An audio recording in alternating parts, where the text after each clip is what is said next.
Instagram, every other social media platform as you know it. Spread those beautiful lofty eagle's wings across them, and you will find us at Eagles FM Abuja. Particularly though on YouTube and Facebook, we have an online stream platform on there where there is a television that is standardized that you can get on there and match the voice with the face. In other words, you match the audio with the vision. All right, so it's a win-win both ways. My name is Uduak Daniel, and today is September the 17th of 2025. And what are we looking at this morning? Amidst quite a number of things is going on, where, of course, we see, I saw on the front page, well, not really on the front page, though, but one of these print media sites that is very verified that Nigeria is looking forward to $100 billion annual investment come 2050. All right, we're still in 2025, but we're saying 25 years from now we should have been having, we should be raking in $100 billion investment annually. Right? I mean, there's a lot. I mean, the killings that's going on here and there, and that's bringing us to the topical issues that bothers around and about. Bandits abducting 40 in Zamfara Mosque as peace deal collapses. And we be having our guest, who's in the person of Comrade Saliu Mahmood Dantata, and he is a security expert. Now, he has added his voice in matters that concern national security as well as other concerns within the Nigerian space for decades now, and he's still very, very strong, adding his voice in this discourse. But let's just jump very quickly into a background introduction into the conversation this morning. Now, in the early hours of Monday, September 15 of 2025, we saw armed bandits storming a mosque in Gidan Turbe village, Safe local government area of Zamfara state, abducting approximately 40 worshippers during prayers.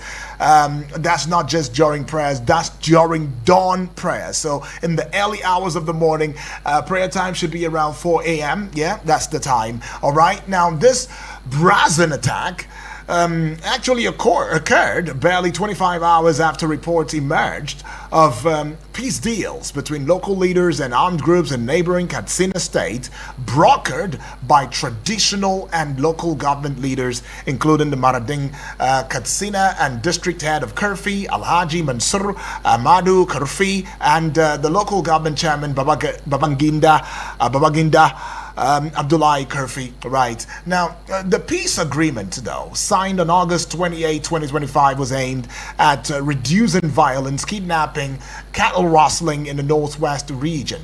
Now, the abduction in Zamfara state is highlighting the fragility of these peace efforts as bandits continue to operate with impunity across the state lines, and the lack of a centralized command structure among the bandits is also making it very challenging to enforce these agreements, with one local source noting you can negotiate with bandits in Katsina while they continue to strike in Zamfara, Sokoto, Kebbi, and Kaduna states. Now, that's what he said.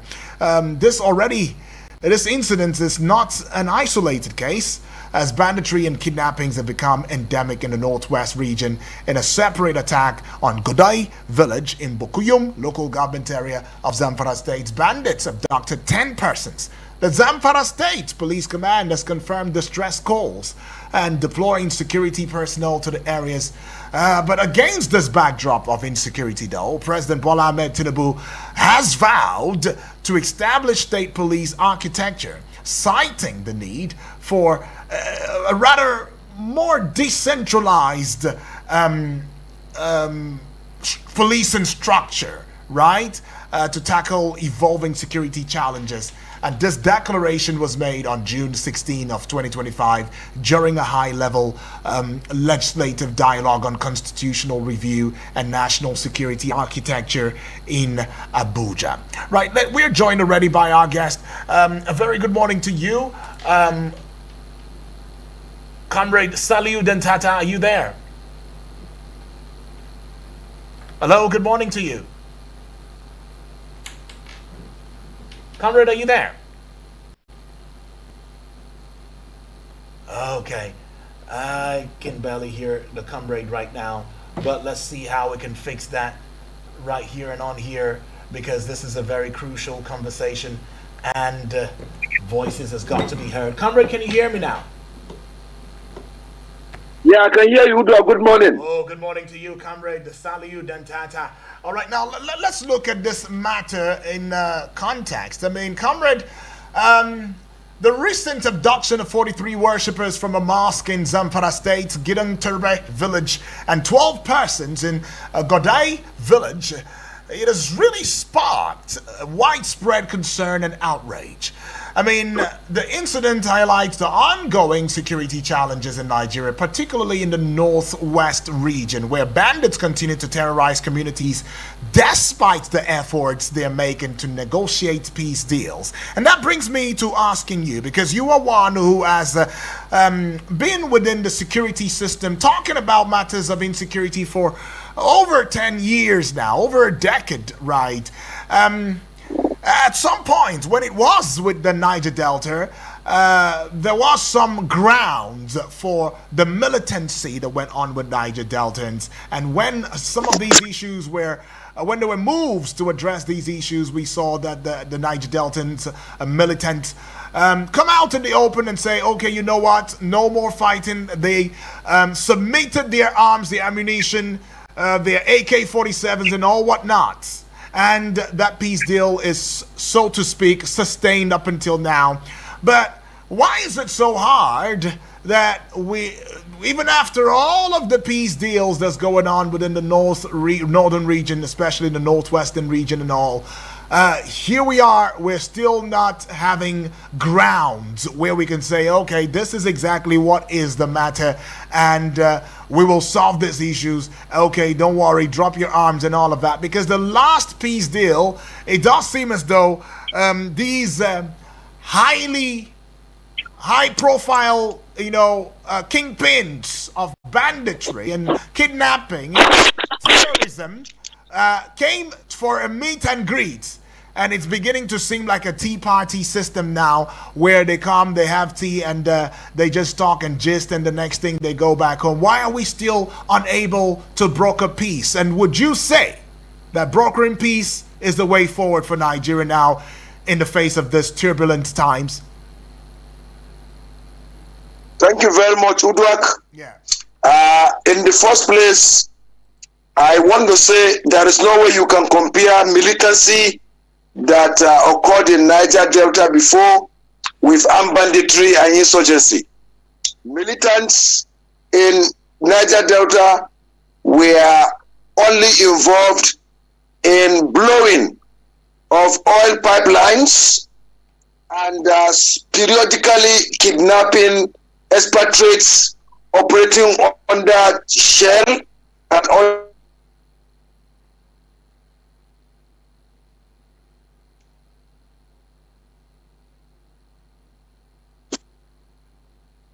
Hello, Udwak. Yeah, go ahead. Go ahead, comrade. Can hear you. Hello, Udwak. Yeah, I can hear you. Go ahead. So, and after Umaru Yaradua set up amnesty office, a lot of them that repented were taken to study courses, engineering, architecture, piloting, and also of others. While armed bandits and insurgents either have some misconstrued or misinformed religious teachings that is not even found in our Holy Quran. Then armed bandits in northwestern states, some are involved in illegal gold mines, some were sponsored by politicians, while some were as a result of communal disagreement between the Hausas and Fulanis, while those that operated in North Central also had some kind of misconstrued ideology.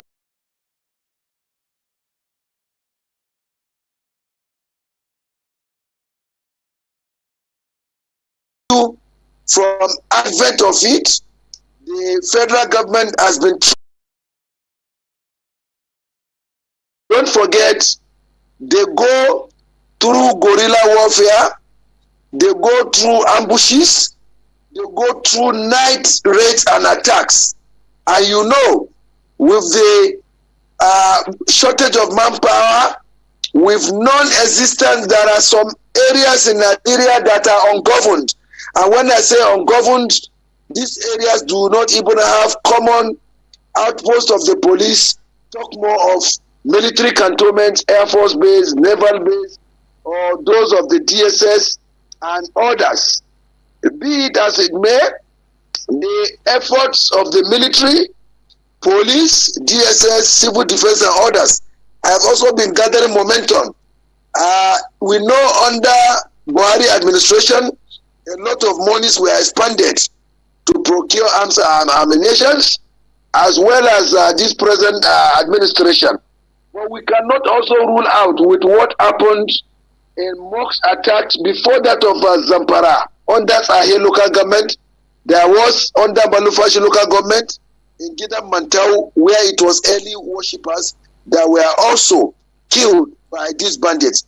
You see, even the state governments of Katsina, Kebbi, Sokoto, Zamfara came out clearly to say they don't support dialogue or peaceful negotiations with these bandits in those northwestern states. It is the communities at the receiving end that went to do the negotiation themselves. Look at what is now happening. So the issues are, it is not initiative of neither the federal government nor the state government. It was a community effort. And under that Sahel local government, the one that happened, they even killed a traditional ruler and also other things. So that is why, even if inhabitants of certain areas are facing this situation, they should borrow suit from Kayama local government area in Kwara, Borgu local government area in Niger, and some other local governments in Niger and Kwara state, when the Mahmuda terrorists wrote letters to them that they were not going to farm so farming season. They gave certain privileged information to the army, police, DSS and others, and the chief of army staff was in Kwara, Ilori. The GOC second division Ibadan was in Kayama local government alongside the governor, and later they dispatched army response squad. Then later the DSS started working there, civil defense, police and also others. The DSS later arrested the Mahmuda terrorist leader, 33-year-old Abba, in Wawa, Niger State. Wawa is just some few kilometers to Kayama local government area of Kwara State. But this ownership involvement role is lacking in Zamfara, Katsina, Sokoto, Kebbi, and Borno State, where some of them don't even see the relevance or importance of giving certain privileged information to security agencies. Operation Zamanlab Adekai in Northeast, Operation Fasayama in Northwest, and others have been trying. But they themselves too are also faced with periodical ambushes, then attacks. Don't forget in Borno there, they've attacked military cantonment. Then you also have in other parts, they've done that in Sokoto before, even in Zamfara, where Amo personnel carrier was got spoiled, got stuck due to muddy nature of the road, and all you saw was Bello Turji boys coming to play over there, even snapping the picture of the mine-resistant vehicle and posting it that they've captured this and that. So the issues are, it is a collective responsibility. It is not to say that government or the security forces are not trying or not gathering momentum. Then beyond that, look at what is also happening in Plateau, as well as the Benue. Even that the president went there, and some of these things are reducing. But the issues are, all ends must be on deck, because security is everyone's business. We must support our security forces, whether the armed forces, police, DSS. By and large, the role of internal security is the purview of the Nigerian police. Right. With the larger specialized squads, they are poorly funded, poorly equipped, where if you go, you can hardly find Mopo squadrons in areas, counter-terrorism squadron in areas, area commands in certain areas, division headquarters, and what have you. So I think the entire security architecture needed to be restructured for efficiency. Then you enhance recruitment, both the other ranks as well as the commission officers, in order to meet up. Then also training and also other things. So above all, they are recording successes, but we also need to support them then. Right. Some intelligence gathering also must be enhanced. Where are the DMIs? Where are the DIA? Air intelligence officers, naval intelligence officers, police force CID officers, the DSS officers, the civil defense intelligence officers. Like, this is the time to spread them to gather intelligence and share, even though they've been succeeding, because there has been intelligence coordination and sharing, then the synergy has improved. But the communities also need to cooperate. Then some of these things procured, the weapons, must also be taken to the battlefield.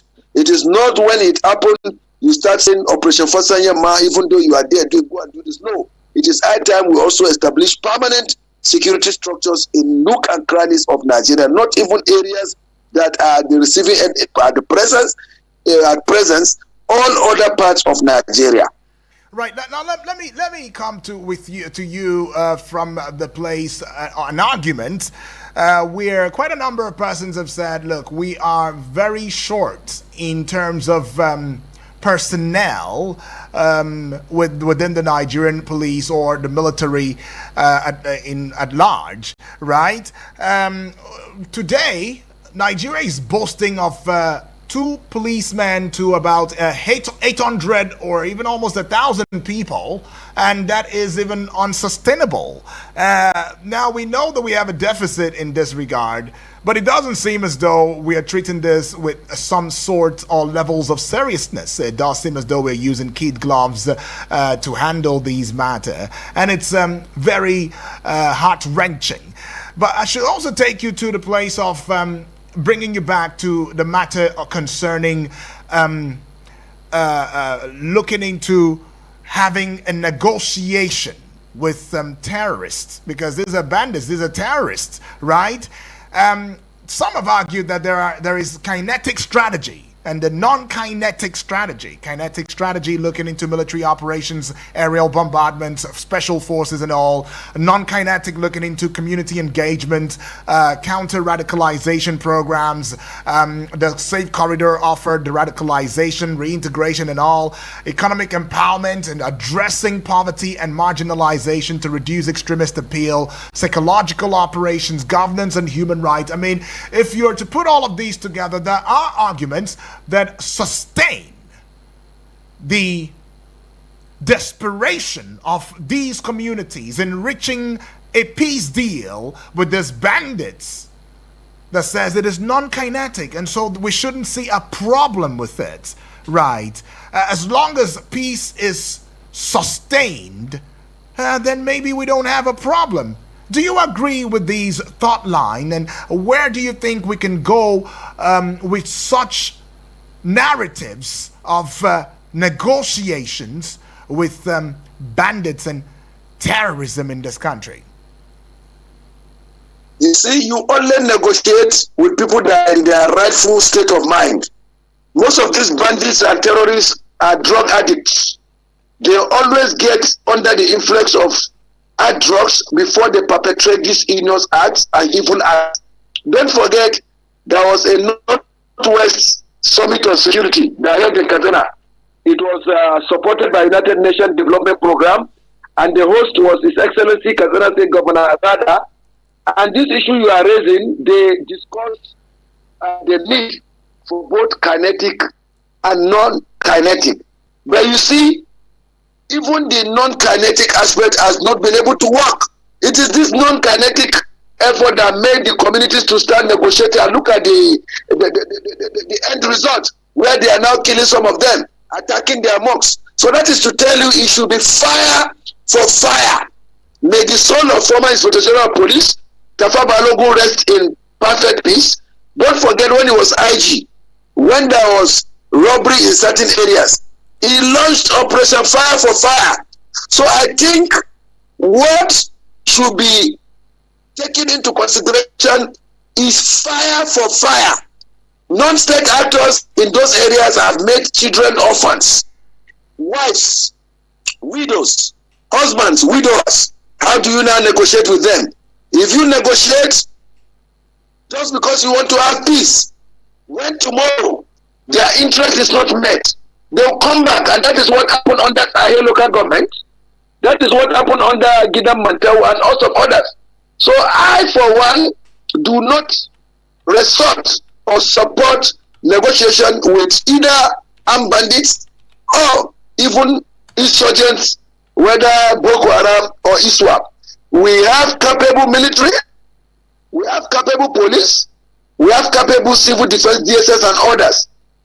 All that needed to be done is further re-strategize. We have combatant officers trained in defense academy in different cadres, regular combatant officers, direct short service, then go to depots area for the land army, air force training schools, naval, police, DSS, civil defense and what have you. Improve and increase their welfare, boost their morale, just like the chief of defense told them of recent. He said, once the enemy approaches and you feel it's inimical to your what have you, you can fire. You don't need to wait for order.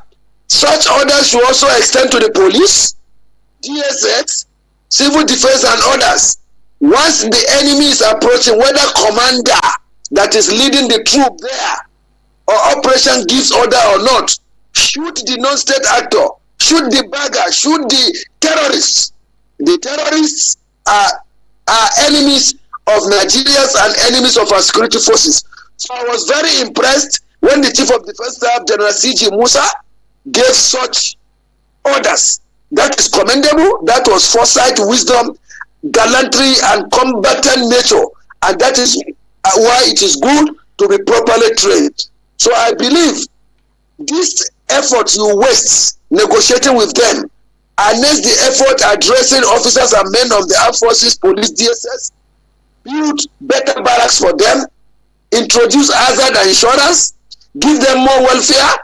In fact, operational vehicles, weapons, intelligence gathering gadgets, and others, they will be equal to the tax. They've done it in Rijau, Kontangora, Kayama, Wawa, Zamfara, and others. Even this remnant of Lakura, Gimera, and Arugungu, as well as Bunza in Sokoto State, Dadin, Arewa, and also of others, the Operation Fansai, as well as Adenkai and others, will be able to flush them out. Then for the communal one and ethnic one, you are having ethnic and religious ones, you are having Plateau and Benue, they can involve leaders, community, because you cannot equate crisis in Benue Plateau with Zamfara, Katsina, Sokoto, Kebbi, Niger, Borno, and others. Those ones are things happening within the people that have lived over time, even though there are some invaders. Those ones you can now bring in maybe some community leaders, Hausa community, Fulani community, Birom community, Angas community, Taro community, and other communities over there. Then you start talking there in Benue, the Chief community, Fulani, Hausa, and also others. But those other ones that are involved in banditry, like I said it, I've emphasized it severally. Zamfara, illegal gold mine is involved, where some retired top this and that are involved. Itato, some of these non-state actors were contracted to come and guard the illegal mining sites. When they got to know the proceed side, they turned against some of the communities that invited them. How come you find illegal helicopters coming to drop arms and armament for them? What happened to Nigeria Intelligence Agency, NIA? Their job goes across borders because it's international. This is the time our NIA officers need to also work hard. If it is funding, properly fund them too. So they know what to do. We also have Interpol for international policing, what have you. So I believe our security forces went better capacitated. Look at the police that are supposed to be custodian of internal security. They don't even have barracks to stay. Their retirees are groping dark with non-payment of their retirement benefits and also of other things. So there are things that needed to be done. Senate Committee, House Committee on Defense, Security and National Intelligence Police appropriate more funds for the police, for the armed forces, civil defense, DSS, NIA, including even NDLA, because those non-state actors are drug addicts, they take drugs. So when NDLA is fighting against illegal drugs too, the routes where the drugs pass to them will not be possible. So these are the best ways I feel. Negotiating with bandits, negotiating with terrorists is going to be a slap to Nigerians. Comrade, you have outlined a compendium of issues and concerns that mar the Nigeria police as well as the military and every other, will I say, paramilitary in the Nigeria space. And it's suggesting to me that we have a case of a house against itself, because it does seem as though the basic needs that should pertain to life, livelihood, and godliness is not even in place in the first place. So how do you even get the morale of these people to use the machinery that has been purchased, owing back to matters that concern some of these high-powered military or combat Air Force Ones that we have acquired here and there, and yet we've not been able to put them into judicious use to see the amelioration of all of these killings, which of course is going exponentially.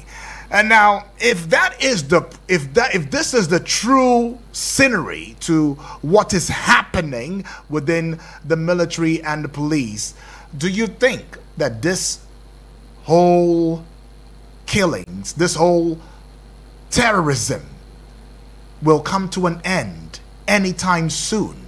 Because from where I stand, without fixing these basics that you've mentioned, it doesn't seem like we're ready to do any fighting of terrorism. Well, let me tell you one thing. The morale of the lower officers in the armed forces and police has been low due to poor welfare, unhabituous environment where they live. If you go to barracks of the other ranks, rank and file of the police, armed forces, you will shed tears. It's only some of the officers that enjoys. The issues are the higher echelons knows what to do. But you know there is corruption. Like the police, why they are left behind today is because of corruption. We know even though there is segregation in their funding, the huge funds that the armed forces gets, the weapons and others, police don't get it. But even at that, the little that they appropriate for them, where are the barracks? Where are the utility vehicles? Where are the well-funded training schools? Where that they even buy uniforms, some of them. So the issues are, it is not the constitutional responsibility of the armed forces to be involved in internal security. But as it is, we have no choice in Nigeria than the military to be involved, because if you now say police mobile force, counter-terrorism unit, their special forces and others should go, where are the utility vehicles? Where are their gun trucks? Where are their armor personnel carriers? Where are their operational bases? These are the issues. So in all, the need to properly increase funding for police, check corruption there. We have police trust fund that was section headquarters or area command. Talk more of police Mopo squadron or even a counter-terrorism squadron or most of that. Then to the armed forces, it is only in urban centers. You know that soldiers from warrant officer 1 down are doing well. But if you go to remote areas, nothing to write home about. If you see some of their barracks, you even laugh. So what needed to be done? Our military, before we are able to go to Yugoslavia, make peace there, Liberia, Sierra Leone, and Congo as far back as 1956 as well as 1980 something. So now it has come home. It is difficult to end. No smoke without fire. And don't forget, we'll be having internal conspiracy too, where in Yaradua barracks, some barracks in Zuba, there were personnel of the army that were caught selling arms to non-state actors. Armorers in the police too were caught some times ago, and also for that. So we are there to be proper welfare, proper uptake. There wouldn't have been room for that. So I think National Security Advisor, thank God himself, a retired AIG from the police, he should do the needful. He coordinates the entire security apparatus for Mr. President, who is the President and Commander-in-Chief. He should do visibility studies, visitations, interact with officers and men, not only officers and men.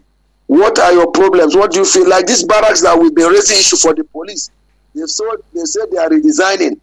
How can you call a private developer to come and redesign police property? Under General Sani Abacha, there was Armed Forces and Police Barrack Rehabilitation Committee. They can resuscitate that kind of committee, bring it back. Even a military administration can do that. What now happened to democratic government that is all inclusive? You can do Armed Forces and Police and other security agencies barrack rehabilitation. Do that without shelter. They cannot do anything. Police don't have shelter. In Falowo, Ikoyi, they're giving it to developer, redesigning. When they finish, those officers they give 1 million, 2 million, will not be able to go back there. Mr. President Bola Ahmed Tinubu should investigate that. It is unfair for your Nigerian police that are custodians of internal security. They don't even have shelter. Then go to divisional headquarters. No utility vehicles. As regards e-luxes and what have you, even if you get, it's not more than one. So when 100 bandits are invading, how can police use only one e-lux? What kind of gun? Is it AK-47 we are talking? When non-state actors have anti-aircraft missiles, RPG, machine gun, ammo personnel carriers, and also for other things. So the total restructuring of the security architecture is key. But beyond that, welfare, insurance, hazard, and other things are very, very, very, very important as well. Therefore, it is high time to know what is right, when and how. We cannot keep on being theoretical. Let us also be practical. Let a committee be set up by both Senate and House of Reps. They have standing committees that oversight the armed forces and the police. Let them visit some of these barracks. If, for example, you get to know that the developer is a private developer, is not for police interest, even though we know police have properties. Police properties are limited, blah, blah, blah. Let them revoke those gestures done by former IGs. It is unfair for regimented officers, for security agents not to have shelter.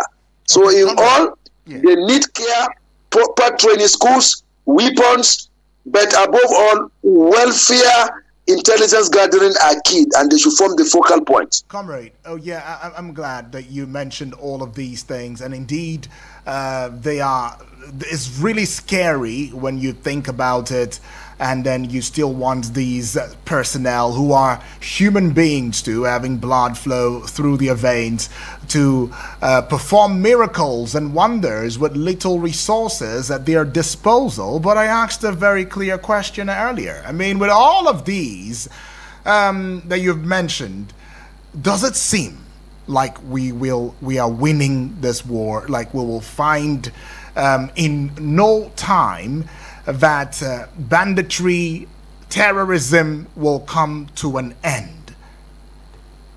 Having looked into all of these disadvantages that the military, the police is facing at the moment, and if we will not win, if we are not seeing light at the end of a tunnel, maybe in 4 years, even up until this tenure is over, or up until the next tenure and all, where do we start from in getting it rightly? Are we starting now from using the kinetic, or are we going back into our homes and putting our homes in order? By our homes, I mean going back to looking into matters of infrastructure, matters of equipment, matters of welfareism, matters, all of these things. That's where I'm coming from. We cannot say we are not winning the war against banditry and insurgency. So we are winning it. Don't forget, we are winning. We are winning the battle, because it is not the way Boko Haramism and Iswaipism was in Northeast that is it today. It has reduced to certain percentage. Even though you have their skeletal reemergence, you know there is also international conspiracy, don't forget. Like the ISWAP and Boko Haram, what have you, in Northeast. It has international inclusion. There are some foreign detractors that are involved, equipping them financially and both in terms of equipment. So you cannot rule out that. But we are gathering momentum, because even with the attacks they do, you see, These Boko Haram and ISWAP and others, they are cowards. If not cowards, who goes to raid or to attack in the night? Like when they attacked Darul Jalal near Banking Bama local government, it was 8:30 in the evening. They are cowards. If you want to attack, come face to face with the security forces and you see they will waste you. Then again, when you observe in Zamfara, Sokoto, Kebbi, Niger, Kwara, Katsina, it is not the way it is, the banditry that it is now. Some of the places you have Dogo Gide boys, Bello Turji boys, and others. It has reduced to minimal level because Operation Fasanyama in Northwest is gathering momentum. The air component group of the Nigerian Air Force is carrying out air onslaught. The ground forces of the Army, Police, DSS are also doing clearance exercise, ground clearance exercise. That same thing extends to Niger, Kwara. Asaru leaders, 2 of them were arrested. That is winning the war. Right. Mahmouda terrorist leader was arrested, winning the war. Sububu was killed in Sokoto. And yet, the people that came for peace deal, we don't know how they went back. We don't see no ammunitions collected from them. We don't hear anything about. No. You see who do Dara? I emphasize to Dara ungoverned areas in Nigeria. Ungoverned. And these bandits take advantage of these ungoverned areas. There are areas in the north here, particularly where you can't even find police outposts. Are you with me? Yes, go ahead. And that is what normally happens with these attacks.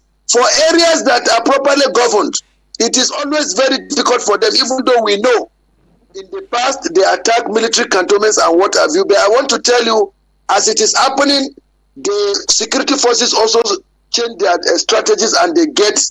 Have you also forgotten how they killed almost 300 of the bandits that were going to Zuru to attack Zuru by Operation Fasanyama in that same axis we are talking about? Have you forgotten when they came to Rijau? Initially, when the Operation Fasanyama went, they neutralized them as well. Have you forgotten several neutralizing of them in Borno and also others? You see, sometimes propaganda at the part of the non-state actors make them look as if they are. It's just a matter of time, but I can tell you our security forces are well bet. Like I told you, it's a collective responsibility. The ownership involvement role must be displayed by inhabitants of Zurmi, Talata Mabara, Chahe, Gungudu, Augi, Mera, Tangaza, Bunza, and other areas too. Okay, Kankara, comrade.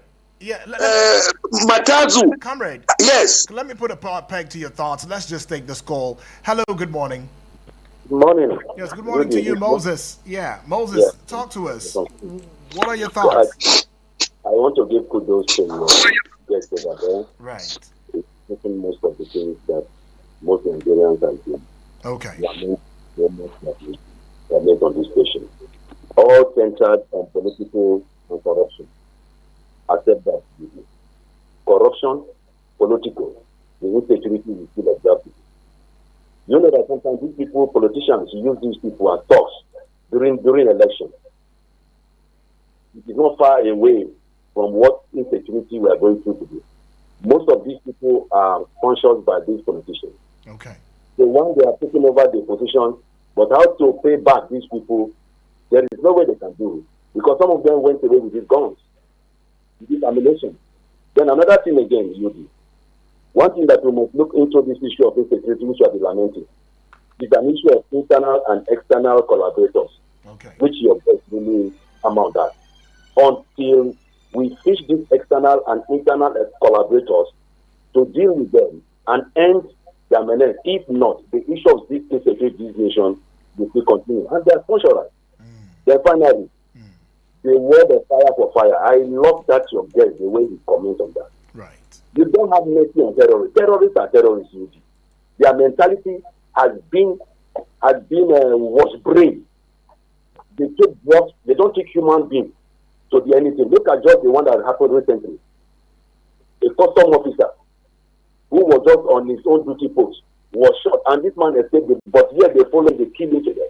After going to some farms, punctured them and and take whatever belongs to them, kidnap and many other things happen. So Operation Fire for Fire. You don't negotiate with terrorists. Terrorists are terrorists. So thank you, Rudy. Okay, look at what happened in America recently. Yes, that young man was just Charlie Kirk. Yeah. Imagine, Tyler just made a boy of 22 years. What the American president said, Donald Trump, he said, let that boy be killed. People, in fact, you don't joke with somebody that has a mentality of not valuing human life. I rest my case with the God bless. Right, Moses, right there, all the way from Suleja. You also want to add your voice to the discourse. The number you should stick to would be 0907-353-0044. Hello, good morning. Mr. Eugene, our radio bulldozer. Good morning, sir. Good morning to you, Suleiman, if I'm not mistaken. Yes, sir. Yeah. Yes. Welcome. Where are you calling from? Mr. Eugene, I don't have much to say. Okay, go ahead. But first of all, please, my question is that in Nigeria Constitution, do we have anything like dialogue with bandits? Okay, I'm not sure. Yes, in Nigerian Constitution, is there anything that the government will look for the bandit or where they surrender themselves to the government, that any law that says yes, where they say that is there anything like dialogue? And let's add that there are dialogue. What is the offense of the sitting of those, or what the offense that people make, or what the reason that they will give their own condition, the bandit? That what do they want before they stop killing? You know, if we want to dialogue, we have an issue that we see what I want, you do see what I want. You understand? I believe most of Nigerian government or Nigerian, or we need them to stop killing people and kidnapping. So then what do they want? That's the bandit. What do they want before they stop this killing and kidnapping? Okay. You understand? And sometimes you wonder the kind of country that we are living into. By God, you can see we have people like DCP, Abduct. They are into this tension. Who people that been killing these bandits? Today, the bandits, they are the ones that dancing, that they are dialogue with bandits. Meanwhile, most of our security are in detention. How do we expect that we are going to come over this kind of issue that we are facing? That's maybe like most of us that we are choosing. You understand? Even we don't have evidence, but we can accuse our government. Maybe they have hand for this kind of thing. If somebody who is fighting this criminal and you take them to detention, and this criminal, you are calling them that to come, and even you are going to reward them if they can, even you people did not collect even their arms. So how do you expect them? You, after you finish, then take their arms back to the bush. You understand? Master, you disobey. Look at this. I don't know how will I put it. And this is not the first time that they are dialoguing with these people. Look at what happened in Zamfara. The same thing that happened in Katsina, that they kill people when they are afraid. The same they went to the mosque and go adopt another people, and you are dialoguing with them. Are they bigger than Nigeria government? Please, Master, you just want to ask your guest if there are any law that say that yes, we need to dialogue with them. I think these people, they are criminals. No matter what our government will do, wallahi, fire for fire. That is the only way to end this kind of business is happening. Thank you so much, Master Yudi. I appreciate that one from you, Suleiman. All right, Suleiman, speaking his mind and asking the very hard and tough questions there. We'll take one more call and then we'll get back with Comrade Salihu Dantata.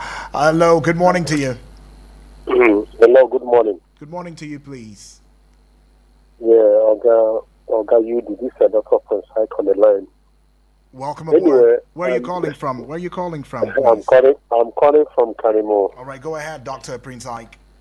I can never be a happy man until I see my country to be what? Resurrected and to reinvigorate our lost glory. Nigeria was, a peaceful nation before ever the invention and also what the onslaught of this insurgency. All of a sudden, the whole thing being changed. Like a technical question that someone asks, is there any place ensuring the constitution that that the Nigerian government should be dialoguing with what? Bandits. Anyway, of course, that is how it's supposed to be, because a nation whose foundation is being led out of mediocrity, what are you going to get? Is it not insurgency? Is it not insecurity? Is it not a corruption? Is it not a mediocrity? Is it not parochiality? Is it not tribalism? Is it not what we call philophigacy? Let them give us a peace. We need peace in this country. So it can never be an aberration with high sense of sacrilege. We are coming out from this saga of disunity insecurity and also what? Confusion here and there. Understand me? They should stop killing human beings. Then, and after Nigerian federal government has invested a lot of billions of dollars to fight this thing to the nearest end minimum, yet nothing has been achieved. They should stop killing human beings. Imagine somebody that have killed, a chief on that magnitude, a king of a community in Zamfara state, or been murdered with his, cold blood. Was it yesterday? Thereabout. Yet, I don't know. Politicians, they should give us what? Room for happiness, room for celebration, room for socialization, room for what? Accommodation. Understand me? They should stop the, politicizing with human life. Playing politics with human life, please. Doctor, thank you. Have a pleasant day. Awesome. All right, Dr. Prince Ike there with his thoughts. Well, let's get with you, Comrade Saliuddin Tata. Are you there? Can you hear me? Okay. Let's see. Okay. All right. So, in view of the conversation, yes, there has been some very critical questions. Some questions talking about negating the entire dialogue process with bandits or terrorists, if you like. And there is also the question of whether or not the Constitution has provisions for dialogue with bandits. But the Constitution expressly or explicitly mentions, does not explicitly mention provisions for dialogue. I mean, there's no place for dialogue with terrorism and bandits. However, it does outline the country's security defense framework, and it does empower Mr. President as the commander-in-chief of the armed forces to make announcements, give directives, and see to it that these directives indeed come to fruition.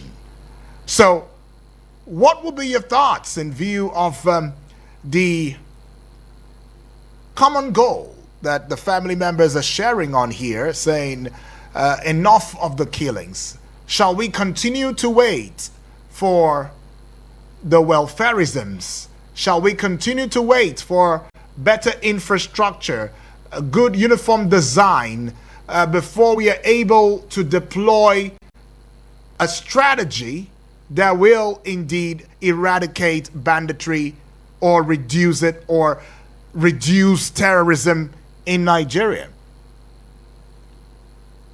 As we speak now, officers and men of the armed forces, police are involved in sustained onslaught against these bandits and terrorists in northwestern, north central, and northeastern states of Nigeria, which you know. So they have not been waiting for insurance, hazard or welfare. Amid the scarcity and difficulty, they've been giving their best. A lot of them have lost their lives. Some have become disabled as a result of defending the territorial integrity of Nigeria. The primary responsibility of the army is to defend Nigeria through the land, the Air Force through air, Navy through the sea, police on civil security and law enforcement, followed by others like DSS, NIA, civil defense, and also others. So the issues are presently, they are carrying out the onslaughts against the non-state actors. The only thing we need now is much more support, much more coordination. Let the sustainers be there, because why you carry out sustained combined onslaught, you don't wait until they go and attack places. Go take the battle to them, go after them. Okay. Are you with me? Yes. So the issue now is, if possible, in Zamfara, Katsina, Sokoto, Kebbi, Niger, some of the affected villages, the people can be temporarily evacuated to safe places, because like Alero, that went and read about in that village under Sahel local government, he lives among people in some of the villages, and they take shield and shelter among innocent people. And you know, with the mistakes done in the past of the drone attack in Tudunbiri, Kaduna State, in some part of Borno, the Air Force are careful, the forces are careful.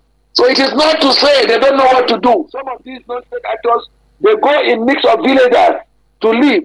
And sometimes if you have to carry out onslaught there, you also record innocent casualties. Are you with me?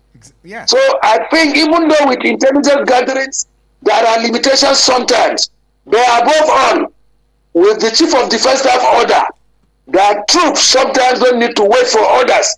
Once they see that the enemy is approaching, where the enemy can be gotten, fire. So and that is why I emphasize Operation Fire for Fire. Okay. We should not spare the life of disgruntled elements, shenanigans, and detractors called non-state actors. Right. What is their skills in weapon handling? It is the conspirators that give them weekly training. Alero is not sophisticated than Lance Corporal in Nigeria Army. Then Turuji is not sophisticated as inspector in Nigerian police. So why then should we go and negotiate with them? They should be killed. Yeah. They should be followed. They should be fired. They should be burnt. They should be finished. Therefore, those arrested, there is nothing like extrajudicial killing. Right. They should also be fired. Okay. It is not international NGOs that will come and tell us to spare the life of non-state actors. Right, even though we know we are signatory to United Nations Charter, but we cannot close our eyes and allow non-state actors to survive when caught. When they are caught elsewhere, let them be fired and killed. All right, comrade. I appreciate your time with us. Time is not on our side right now, but you are Comrade Salih Mahmoud Dantata, and you are a security expert, and you've declared your thoughts. I mean, you are not taking sides on negotiation or peace deals